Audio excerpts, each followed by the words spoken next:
Good afternoon, everyone. This is Mike Romali here with the Hurricane Outlook and Discussion for September 13th, 2021, around 4:40 p.m. Eastern Time. We have a lot to talk about today, including Tropical Storm Nicholas, which is currently impacting Texas at the moment, and two additional systems that could be forming over the next several days. So let's go and jump straight into everything. Taking a wide look across the tropical Atlantic this afternoon, again, here is Tropical Storm Nicholas, sustained winds right around 60 miles per hour, now approaching its landfall point along the central Texas coastline, bringing with it some heavy rainfall, gusty winds, and the potential for some tornadoes and storm surge as well. We have a tropical wave that is interacting with a broad upper level low right over here, which is facilitating some convection. And over the next several days, this is expected to generally head off towards kind of the north and northeast, like such. And this may have a chance to develop, although upper level conditions aren't expected to be significantly conducive for tropical cyclone genesis.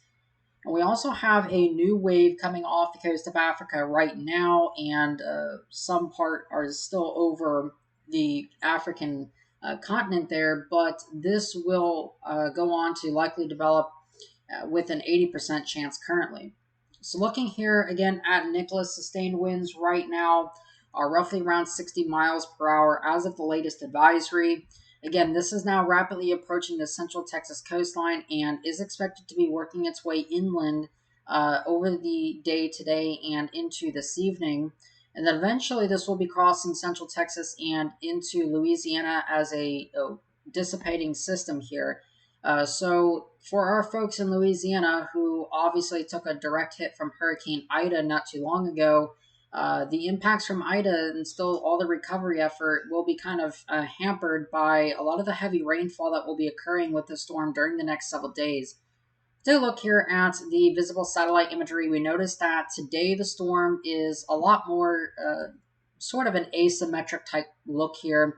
Again, we can kind of see that, again, the circulation is roughly on the southern edge of this convection. You can kind of see some of the exposed parts of this low-level circulation. And that is causing, again, that is a direct result, rather, of some of the vertical shear that is now beginning to impact the storm directly out of the west. And we notice that a lot of the colder cloud tops and convection is located well to the east of the circulation and even over parts of Louisiana and eastern Texas. And this will likely be the case during the next several days here. We notice the rainfall here predicted from the Weather Prediction Center has come down a tick from what it was yesterday. But some rainfall amounts locally over 6 to 10 inches are possible, even all the way over through near New Orleans, Laplace, which is where I was at, covering Hurricane Ida. This is not necessarily a great scenario. Again, Ida kind of came up something like this right here and did that. And again, this is one of those things that we're going to have to watch very closely for our friends recovering from Hurricane Ida down there. But again, this will also bring the threat for some tornadoes and storm surge right along the coast here, and the threat for tornadoes well inland, so be prepared for that. Now, focusing back here on the wider perspective, this is a look at the tropical weather outlook as of 2 p.m. this afternoon. We have two main areas of concern at the moment. Our other two areas have since been de-highlighted. We've got this tropical wave interacting with an upper level low, and this has a 50-50 shot at becoming a tropical cyclone. This is now moving off towards the northwest, and then will be kind of curving towards the northeast later towards the week. And we also have this tropical wave now off the coast of Africa, and this will be moving generally towards the west-northwest and will facilitate a fair chance of developing here, likely that this will go on to be our next named storm, if not a hurricane. And we can see here on the visible and infrared satellite loops here, we notice that again today the storm is not really well organized right now. We don't really have a lot of convection in this area. There's a big blob, part of this mesoscale convective system, rolling off the coast here of Africa. And this will be moving generally towards the west-northwest during the next several days or so. And this will remain relatively far to the south and in a pretty decent environment for tropical cyclone genesis here. If you take a look here at the relative humidity field in the upper part, middle and upper part of the atmosphere, we notice this dark blob here of convection and moisture that is generally moving off west-northwest, and the relative shear is pretty light. Again, the 200 millibar wind pattern shows a little bit here of those easterly jets here, but again, generally this is a pretty favorable upper level environment. Our storm does take roots in here, and you can actually see that down here once we get into the next few days or so. This is out by Sunday. We get a pretty healthy looking storm here. This is 991 millibars. Now, the biggest caveat here is what's going to happen with this tropical upper tropospheric trough, or TUT.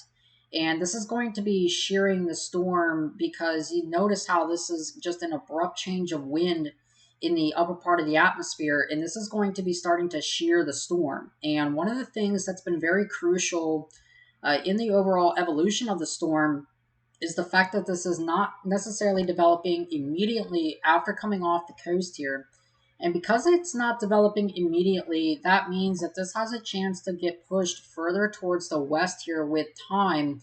And we have a building ridge of high pressure to the north after that. And with the TUT that is over here like such, this is going to mean that we're going to have a weaker storm that is moving into this environment with time. And what we notice is that initially our storm gains a lot of latitude as a direct result of the storm being stronger.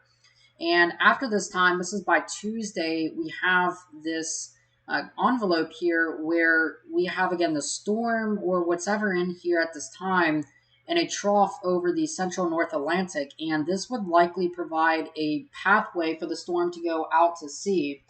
And this is, again, one of the things that we'll be looking at going forth with time, that if the storm is stronger, this may have a chance to escape further northward.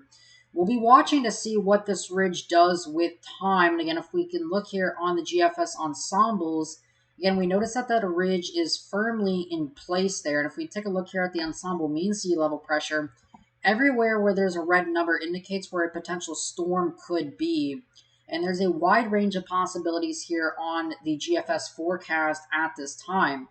The European forecast is also fairly similar. Again, by Sunday, we have a storm in this location, but there's a lot of differences in this ridge of high pressure and what might be developing here from this tropical wave currently near the Bahamas. So there's a lot of uncertainty going forth with time, in which we don't quite know yet, and this is getting beyond the 5-day realm, so we're going to stop it right there for now.